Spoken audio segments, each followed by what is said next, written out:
As we get started with the presentation this morning, I want to say a couple of things to you, and that is I want to ask that you do a couple of things. One, acknowledge that what I'll be doing this morning is a little different from a normal Sunday sermon. That it's not going to be my moving into a specific section of the scriptures and unfolding its meaning in a more concentrated effort to translate the original words into the implications for our lives today.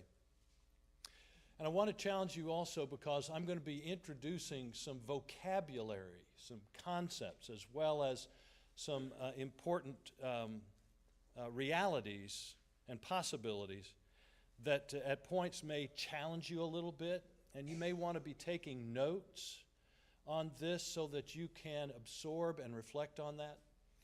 You will notice, and you probably already have, that there is a bulletin insert today, and that bulletin insert calls for a response. You don't have to spend time with it right now, but anticipate that when we are moving out of my message this morning, you will be asked to offer your responses to these questions. These questions have come out of group conversation through the Pastor Search Committee, and our hope is that many of you will feel like you're in a position to respond today and to place those response forms. There's one at the exit here and one back at baskets here, a basket here and a basket back there on your way out. But you may find that you want more time. I know different personalities and temperaments deal with these kinds of things differently, so if you feel like you need to take it, you will be able to. And I hope in my presentation you have some information that stirs in you the spiritual process of evaluating for yourself how indeed you might answer these things. Understand that congregational response today and in other ways in the weeks ahead will have an impact on the selection of the next pastor and the shaping of the congregation's future. So it is a matter of great importance. I don't apologize for kind of pushing and stretching you, because I know some of you may feel like you're going to get a headache with the information I'm going to provide, but may the Spirit of God take your headache and use it to good purpose, is all I can say. I don't think you'll find it boring, as long as it's true that you actually care about what God is doing in the life of this church. With that as a background, let me move into the presentation for the day, and let's start with this kind of guiding text of Scripture from the ministry of Jesus, Mark chapter 2, verses 21 through 22. No one sews a piece of unshrunk cloth on an old cloak. Otherwise the patch pulls away from it, the new from the old, and a worse tear is made. And no one puts a new wine into old wineskins. Otherwise the wine will burst the skins, and the wine is lost. And so are the skins. But one puts new wine into fresh wineskins. Jesus was offering that response to some old fuddy-duddies who didn't like the way he was carrying on his ministry. I don't know what that might have to do with today, but we'll move ahead. I want to put the conversation today into its more recent context. At a very recent meeting of the Pastor Search Committee, we engaged in a conversation because at this point in the interim, we had reached the stage through the congregation's engagement with intentional interim processes that the Pastor Search Committee was in a position to take the next important steps, and that is to solidify the pastoral profile and to extend a kind of marketing announcement that there's a position opening and to invite candidates to respond. But leading up to that, there were certain nagging concerns remaining that the Pastor Search committee found itself asking, and at their invitation, I participated in the meeting, though it won't be normal for me to do so, being distinct from my work as intentional interim. And we addressed some of these nagging concerns. They were complicating trends that related to the aging of this congregation, the overall trends of numbers, in declines in attendance, and dollar realities, financial realities that have to be considered when considering how you engage in a search. I'm going to look a little more closely at those so that you have the benefit of some of the information that was integral to that conversation, and a little bit more that I've put together since that meeting. First, having to do with aging. You know, we can say in general that we notice that this congregation tends toward the older side, but let's look at some specific statistics. 70, and this is from a recent report that was actually put together as a part of the outset of the pastor search process.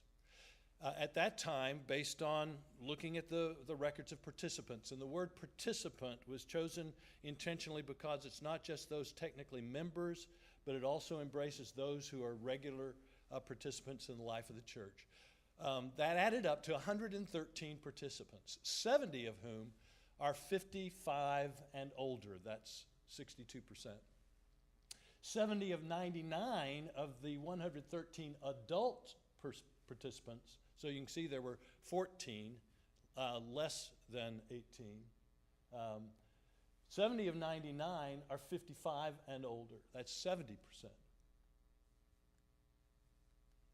85 of 99 adult participants are 45 and older. That's nearly 86%. 29 of 99 adult participants are 18 to 54, just a little over 29%. 15 of 99 are 18 to 44. That's 15%. There are 14 currently listed as 1 to 17, and that's, I think by observation, on the high end in terms of actual participant. I see some people writing this down, so I'm not going to rush you at this point. Would you agree that it is a realistic conclusion to say that this is an aging congregation? Just a...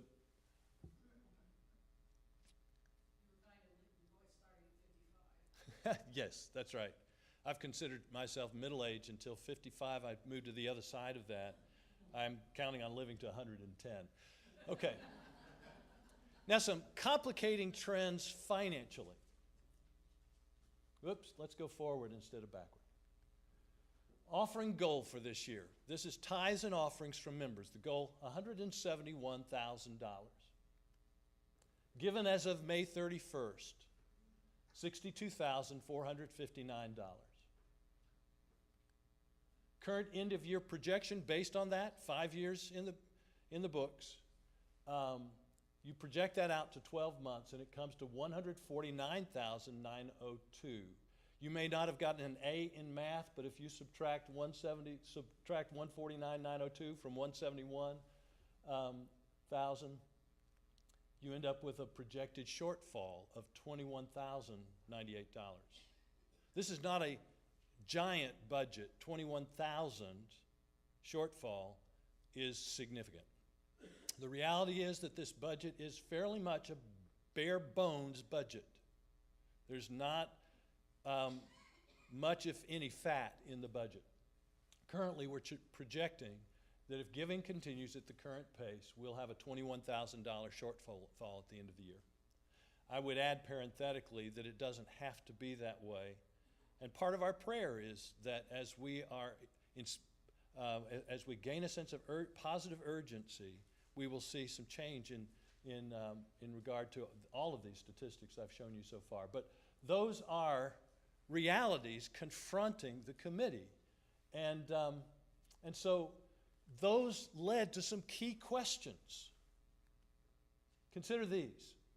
Do we need to be looking for a full-time or a part-time pastor?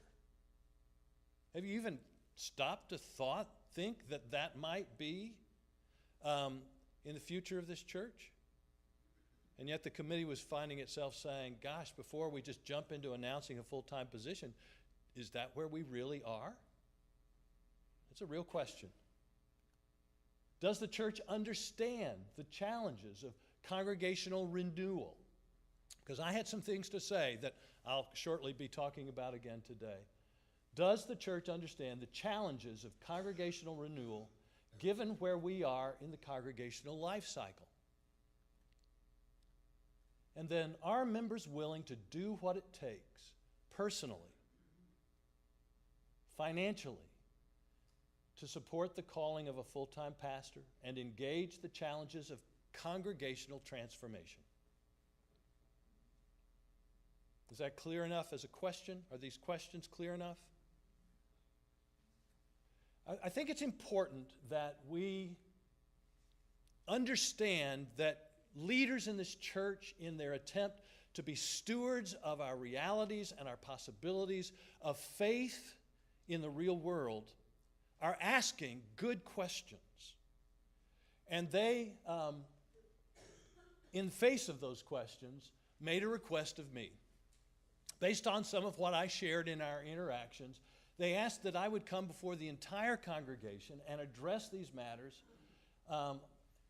in just this context, and then seek your feedback out of the sense that we all need to be a part of these contemplations, these considerations, this decision-making, this shaping of the direction of the congregation.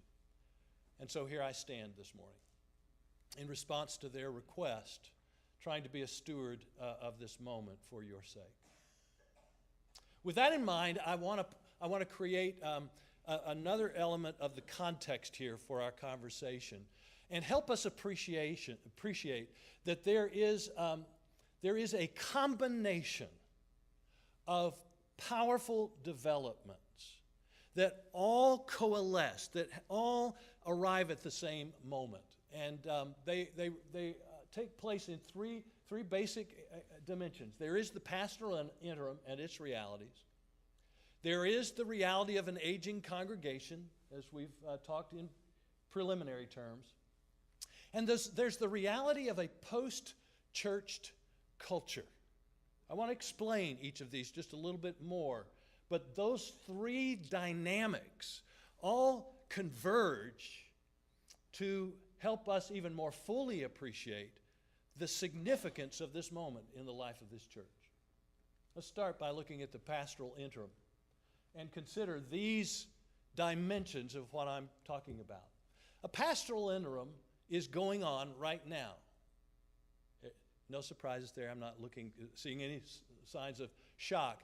But this church has not just come to a grinding halt in the time between pastors.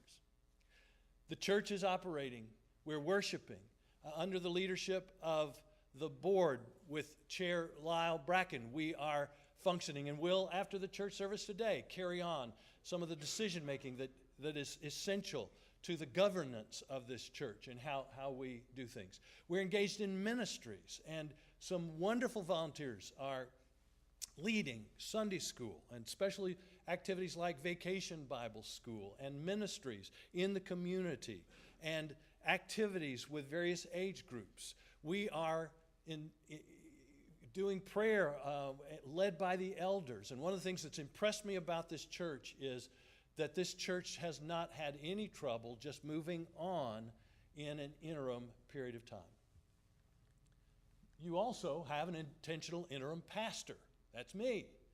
And I am here on a full-time basis to carry on pastoral ministries as a partner with you in these ongoing efforts. And because I'm intentional interim pastor, at your request, we're doing something important during this interim. And that is to say, our goal is not just to get through the interim as quickly as we possibly can, but to actually see the power and potential of the interim uniquely to allow us to do things like what I'm doing today that can be extremely important so that in the selection of the next pastor and moving into the next era, we are strengthening this church's ability to fulfill purpose. And so I am a coach for this kind of intentional process of what we do.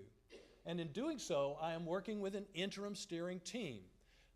The chair of the board, Lyle Bracken, brought together a good group of leaders representing the diversity of the church with a specific purpose to work with me in this engagement of the congregation process, specifically designed to focus on some core issues that come with being in the interim, looking at the past and celebrating and healing from it, dealing with who we are, what our purpose is, our strengths, our weaknesses, our core values, and we've done that good work.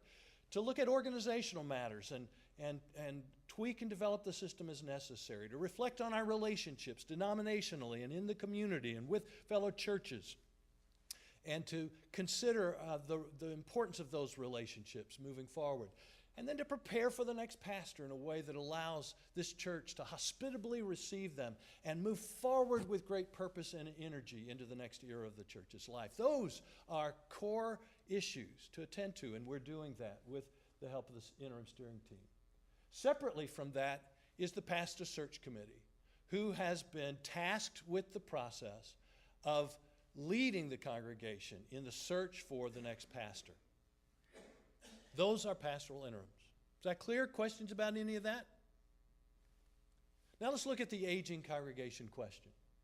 Now you looked at the statistics I just gave you, but let's talk about just a little bit more deeply. And I'm grateful for an online PowerPoint that was created by the Episcopal Church that nicely lays out some of what I'm about to share with you, with specific implications for our congregation. Those congregations have a life cycle just like the individual human has a life cycle. There is birth, and there's early age, and there's youth, and then there's adulthood, there's maturity, there's empty nest, there's retirement, there's old age, and there's death. That's the life cycle from beginning to end. And the first half of that life cycle is full of positive things. There's birth, and there's growth, moving towards stability, a congregation operating on all 8 cylinders, or however many there are in your car today. But what happens next is really interesting. That stability and that early curve in the life cycle is characterized by vitality, health, strength. But if at that point of vibrancy, a congregation just sort of rests on its laurels, wants to just glide along and just keeps doing things the way they always do and resists change, decline begins. And as decline begins, it faces a new challenge. If it can get at it at the top of that curve, when everything's going well, rather than to get comfortable, it says this is precisely the point where we need to revisit where we are, take important steps that allow us to recognize it's a new day, and do some redefinition. Who are we? What's our purpose? What opportunities stand before us? What happens at that point is a redefinition that, you can see with that arrow, spins it around into a fresh era of growth and vitality. On the other hand, if it doesn't, it moves into decline. And that decline can be halted at any point along the way, as long as there are possible strengths to build on. If a ministry is not redefined at the apex of health,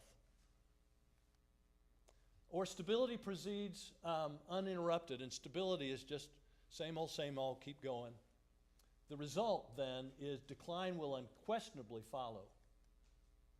Once a ministry is in decline, there's still the possibility of new life, but the cost of new life is greater. The longer a congregation does not face this and just carries on, the decline deepens and the cost grows higher. Can you imagine why that might be, it just gets harder and harder to move from inertia to action, from sameness to change. You can get into decline, and it's still possible to enjoy redevelopment as long as you understand that there is a cost. And it's not just about gaining new information or picking up a new program or two. It really has to do with a deeper work that forces those in the congregation to have a change of mind and heart, to look in fresh ways and to open themselves spiritually and in practical terms to new possibilities, and not resist, but engage and participate, to do so with a positive spirit, with a new and different purpose and direction. If they don't, then decline continues. And ultimately, what happens is that they find themselves deep into decline, and the only survival strategy is what's called rebirth. And that is basically to throw out the old and concoct something new, invite those who are willing to be a part of something utterly new, and to offer a word of appreciation, a prayer of appreciation, a celebration for the past, but then to recreate something new off of the old. And barring that, a church dies. Death is not necessarily the end of the world, by the way. We accept that those who live a good, long life are going to die. And we come to the end of a good, long life of a person by offering a memorial celebration of life. And we say, it's been a good life. 4,000 to 7,000 North American churches each year die, close their doors. 4,000 to 7,000 North American churches each year are closing their doors. For some of them, it is a sad story. For others of them, it is the completion of a run. And each congregation gets to determine if that's the case. And I think it's important for us to understand that life cycle in the aging of a congregation, especially when it comes to your own input at a recent church-wide gathering. Maybe you remember this. We gathered together in, was it early May? Trying to think of the date now on the calendar. And there were several kind of exercises we engaged. One of them had to do with members being invited to look at these various descriptions of stages in the life cycle of a congregation and to pinpoint where you thought the congregation was. And there was a striking consensus that the congregation was in the early aging stage of its life. That puts it at that second decline spot on the right side, okay? And it is the nature of a congregation to decline, to deny the decline as long as possible, to underestimate the decline and then to under-respond. Declining congregations ignore the congregational cold, treat congregational pneumonia with aspirin, embalm with penicillin. Yikes, huh? In other words, it's easy to get behind the curve and to delude ourselves about where we really are. Now, here's what you said in your assessment, and there was striking consensus across the board. We acknowledge, and we're talking about First Christian Church Bonner Springs now, we acknowledge that we've struggled to remain relevant in a rapidly changing culture, and that we've become less effective at attracting newer and younger people into the life of the church. A high percentage of our members are older, longtime Christians, and have been members for a decade or more. Is that accurate? This isn't an outsider telling you. This is you saying this is the case. And you see where that places us on that life cycle? We clear about that? Anybody want me to reiterate anything? We are well along on the other side of that slope. But do understand there are possibilities. Redevelopment is still a possibility at this stage in the life of First Christian Church, Bonner Springs. It will not happen by accident. It will not happen with business as usual. Hear me clearly, because I must be a steward of the truth.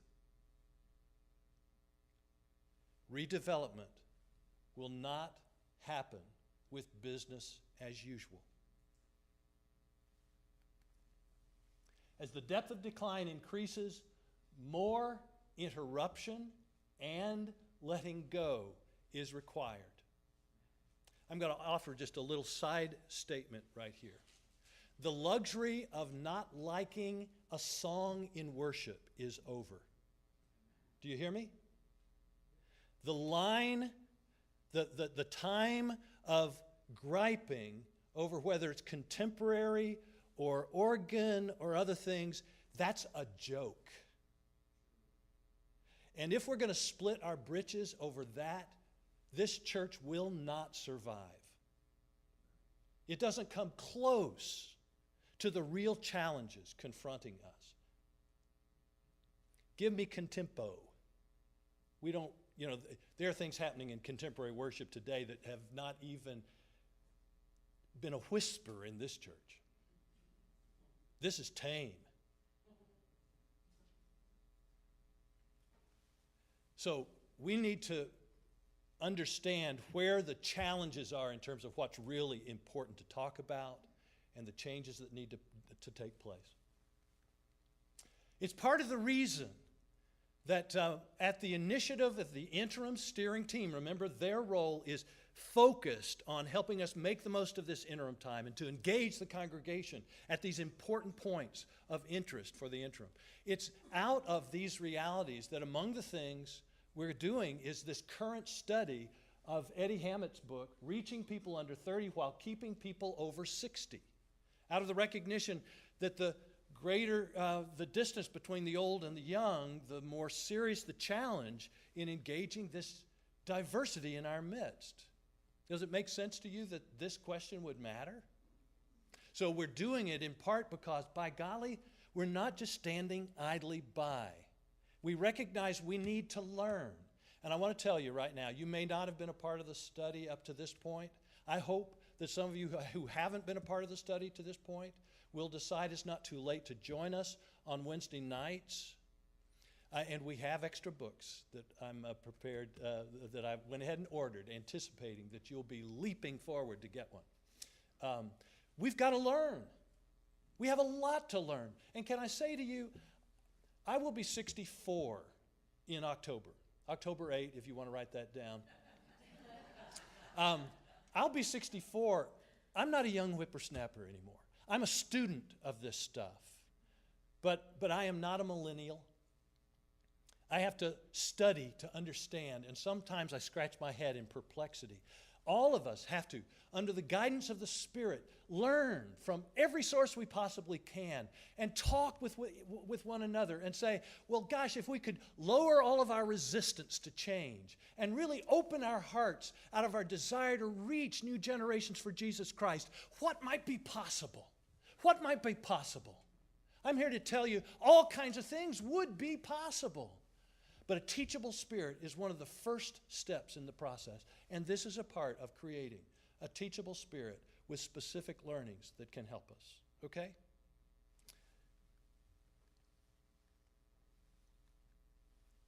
Okay. Pastoral interim, aging congregation. One other thing has to be acknowledged, and that is a post-churched culture.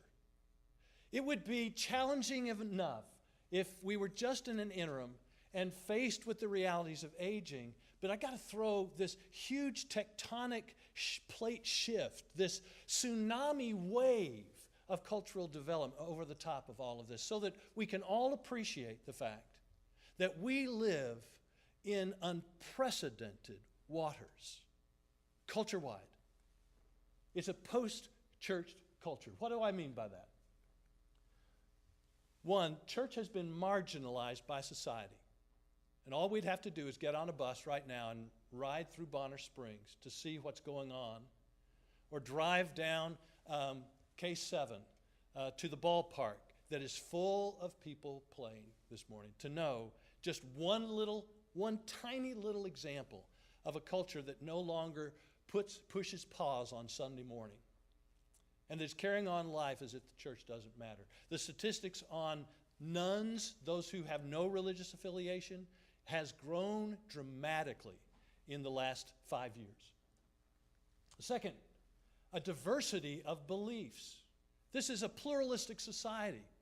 And more than ever, we are confronting religious diversity of all kinds, of the major religions of the world and of other expressions of religious faith and spirituality, and of those who have rejected the notion of God at all, and a growing population of agnostics. And we're all populating this world together. Our understanding of mission used to be a far-off enterprise, and what's happening now is when we say mission, we're talking about the mission at our door. You drive off this parking lot, and you are on the mission field. And we're not just appointing missionaries.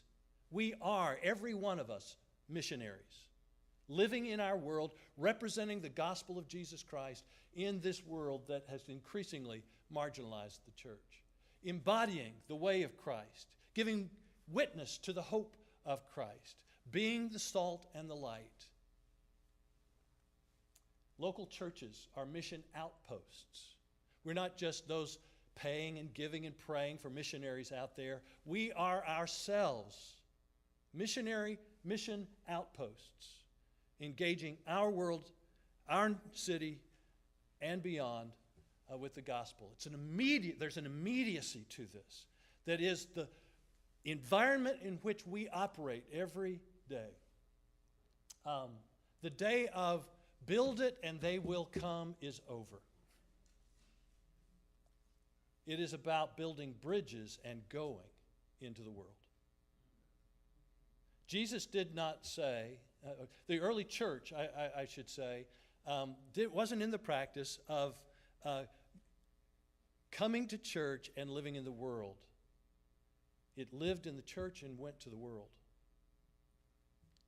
It is the way every one of us has to operate in our minds every day. You are a missionary by merit of the fact that you're a follower of Jesus Christ. It's a dramatically new world, isn't it? The church has lost the home field advantage. It puts us, in some ways, closer to the early church, where 120 people ended up turning the world upside down with the good news of Jesus Christ. They didn't go into a churched culture. They went into the hostile teeth of resistance.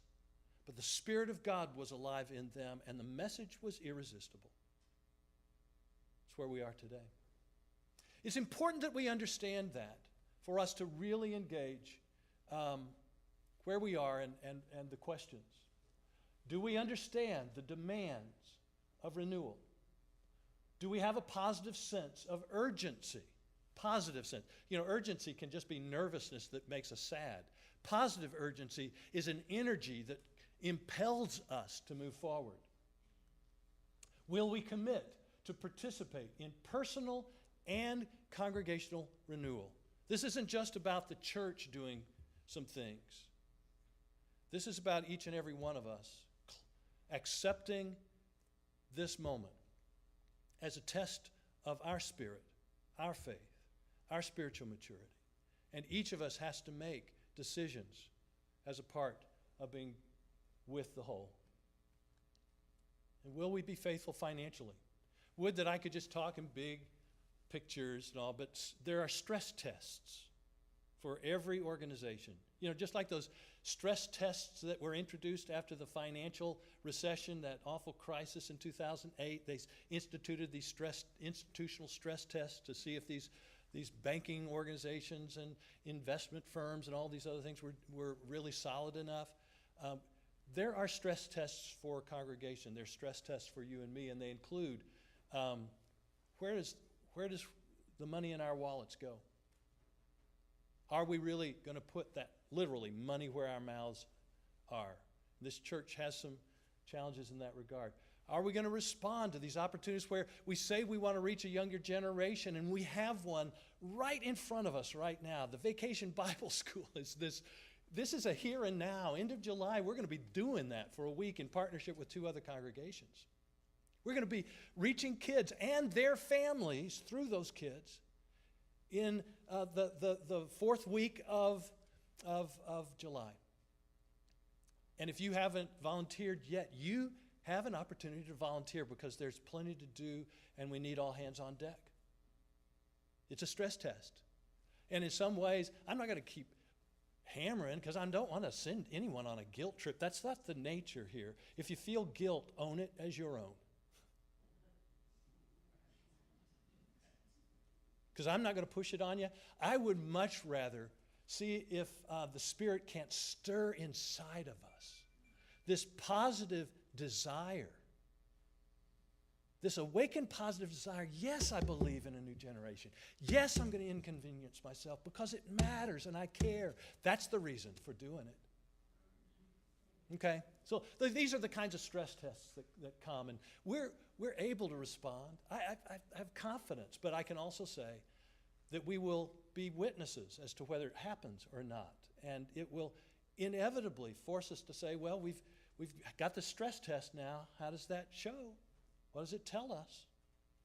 And it'll have to shape congregational decisions moving forward. Okay, now here's where vocabulary comes into play. You get a couple of challenges. Just want you to have terms that were meaningful to the pastor search committee and are useful for our ongoing conversation. One has to do with the idea of continuous versus discontinuous change, and the second has to do with a technical versus adaptive challenge. I'll give you a moment to write those down. Well, you'll see them again here momentarily because I want to explain them to you. And they may sound like multi-syllable words, but they really attach themselves to very important dimensions of this conversation. Let's look, in fact, at continuous versus discontinuous change. We don't have to spend a lot of time on it for it to become clear. Did you know that change is inevitable? I have found change to be inevitable. And there are ways that I try to forestall aging. But I still have reminders that it's happening anyway. And so continuous change is this evolution, this kind of constantly moving forward evolution of life. Continuous change. Change is inevitable. Continuous change is just sort of a predictable, ongoing process of moving forward in one direction. Discontinuous change. Continuous change is what's represented by the blue, the dark blue on that image when we were talking about the congregation's life cycle. Discontinuous change is when you interrupt this just normal process and insert something that shifts things, moves it in a new direction. Discontinuous change can be a change of pace and direction. Discontinuous change is disruptive. And so we're talking about redefinition, redevelopment, rebirth, those kinds of options are what we're talking about with discontinuous change. Discontinuous change is what we face now as a church. It's the implication of what I meant when I said business as usual will not do it. But doesn't that guarantee that there will be uncomfortable moments? There'll be times when it feels like I'm no longer home. I've entered strange territory. I'm Alice through the looking glass. I'm in new territory, unsure of my footing, less comfortable. But comfort is not the name of the game. It's not to say that it becomes entirely uncomfortable, but it says that at critical points we take uncomfortable new steps if we hope to have a life and a renewal of vitality. Okay? Is that concept clear enough? Continuous change versus discontinuous change. The other has to do with the difference between a technical challenge and an adaptive challenge. You know, a technical challenge is a challenge that lies within our current expertise or expertise that we can hire. you have a problem with your car. Where do you take it? You take it to a mechanic. The mechanic's skilled, knows how to diagnose the problem, and with a large percentage of success is able to solve the problem if you have enough money. And that's a technical challenge.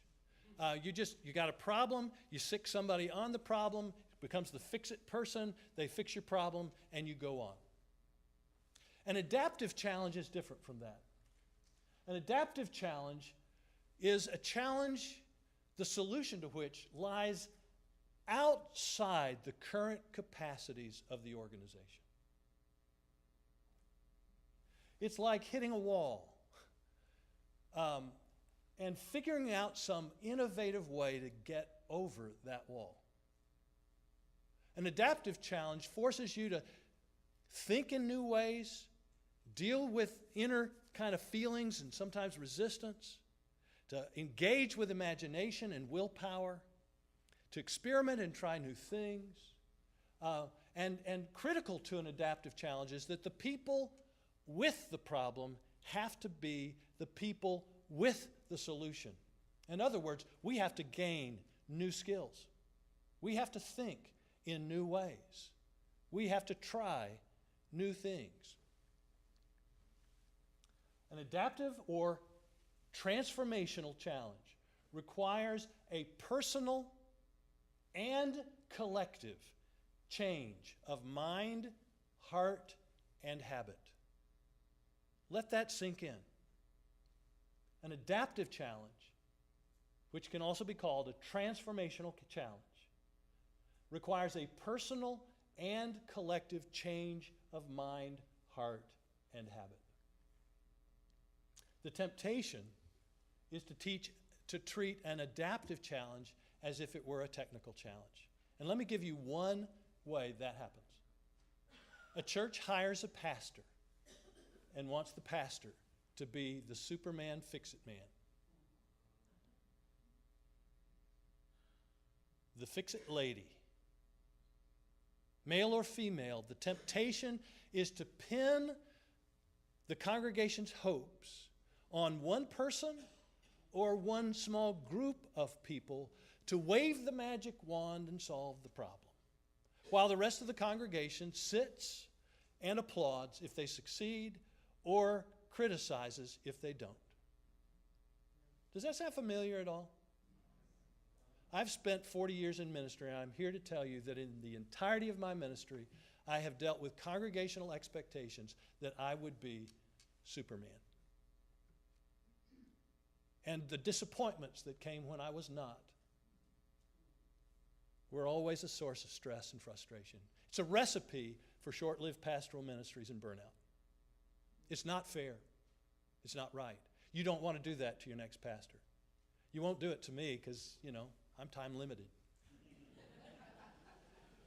But please understand psychologically how powerful that instinct is. And when that enters your mind, and even if it enters your mind with me, use it as a signal and go ding, ding, ding, ding, ding. Oh, look at me. I'm trying to treat that one person, that group of leaders, as the ones who are going to solve our problem. And use it then as a spiritual gut check and say, oh, wow. Lord, open my eyes that I may see. Be thou my vision. Let me own my part of this problem and use this moment to engage the challenge to become the person you need me to be so that we, under the guidance of your Spirit, can find our way forward. Can you do that? I mean, that's critical because transformation belongs to all of us. Here's what it means to embrace the transformational challenge. And with this, I draw this to a close. It requires, first of all, a count me in spirit. This church and its future will ride with those who say, I'm all in. Not with the people who are saying, with one arm on the back of the pew, I may be or I may not be. I'll just wait and see. I'm hanging on to my money until we get the new pastor and I see whether I like the direction we're going. That's not the spirit that will allow this church to succeed. I think it makes sense that that would be the case, doesn't it? Count me in is a way of saying, I see the challenge and I'm willing to say yes. I know it has implications not just for the church, but for me. And I will embrace that challenge. Pray for me. Help me. Yes, I believe. Help me in my unbelief, but I will be there. Second, it calls for a positive sense of urgency. Remember, positive, but urgency for real. Business as usual won't get this done. We have to have a sense of urgency. It's not about later, it's about now. It also calls for adaptability. We cannot anchor our feet in place and say, I will not be moved. We've got to say, I have unscrewed the bolt that sticks my toes to the ground, and I will allow the Spirit to lead us. I'll be more receptive and teachable. I'll be willing to try new things and not just gripe. I will move into uncomfort zone and ask the Spirit to use it to grow me and grow us and build vitality in us. Adaptability, flexibility, willingness to try new things, and willingness to fail, because it's the nature of this process that you're sometimes throwing spaghetti against the wall to see if something will stick, and it doesn't all stick. In baseball, you're batting .300, you're one of the best ever. And so we need to be trying things, some of which, maybe 70% of which won't succeed, and say, all right, it didn't succeed. We learned something. And try it again. It also calls for a generous heart. A generous heart. Start with the heart. The heart has to be worked on. We need to experience transformation from the inside out. It's an inner heart that says, oh Lord, this church I'm not a consumer of this church. I'm a disciple and I'm a partner in your mission to save the world. And I want to learn to love people of all kinds, people like me and people different, people from other generations as well, and care about them deeply enough that I take them seriously. Lord, change my heart. Generous in that sense, but also literally generous. We need to loosen our wallets. I don't know what the giving potential is of this church, but I can tell you this. It's more than what's coming in right now. Some of you are on fixed incomes. Lord bless you. But you know what, folk? The people on fixed incomes tend to be the most faithful givers of the churches I've been a part of. And some of us have never even practiced or tried to test God when he says in Malachi 3:10, bring the tithes into the storehouse and test me and see if I won't pour out a blessing you can't contain. I'm here to tell you, you can trust it. And in fact, one of the predecessor pastors at First Norman, where I was pastor, actually laid out a challenge that says, I give you the Malachi 3:10 challenge. You practice tithing, 10% of your income for 1 year. And if that statement does not come true, God pouring out a blessing that you can't contain, I will pay you back the money you gave. How about that? A money-back guarantee to trust the Lord in giving. A generous heart is more than just a warm, fuzzy feeling as you're driving. It's where the rubber meets the road in some ways like that. It also has to do with faith, hope, and love, the great triumvirate that Paul talks about at the end of 1 Corinthians 13. And now abide these three: faith, hope, and love. This church will not live if we will not live by faith and trust that the Spirit is alive and well. Because that's the deal maker right there. Living in the Spirit, trusting that God will guide us. Hope, a positive expectancy, a positive urgency, and love. You don't cross a bridge to the world if you don't give a damn about the world. Questions to ponder and answer. Do we understand the demands of renewal? Do we have a positive sense of urgency for renewal? Will we commit to participate in personal and congregational renewal? Will we be faithful financially?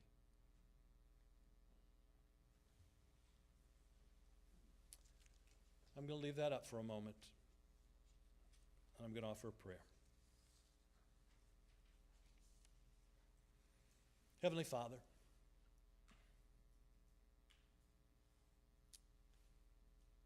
in this moment, may your Spirit move among us and in us. You, the living one, full of grace and power. As we face reality and look to the future, may we understand again that you have plans for us to give us hope in the future. And may you, in the power of your Spirit, bring out the response in us that allows you to do your miracle-making work, not just for our sake, but for the sake of the world.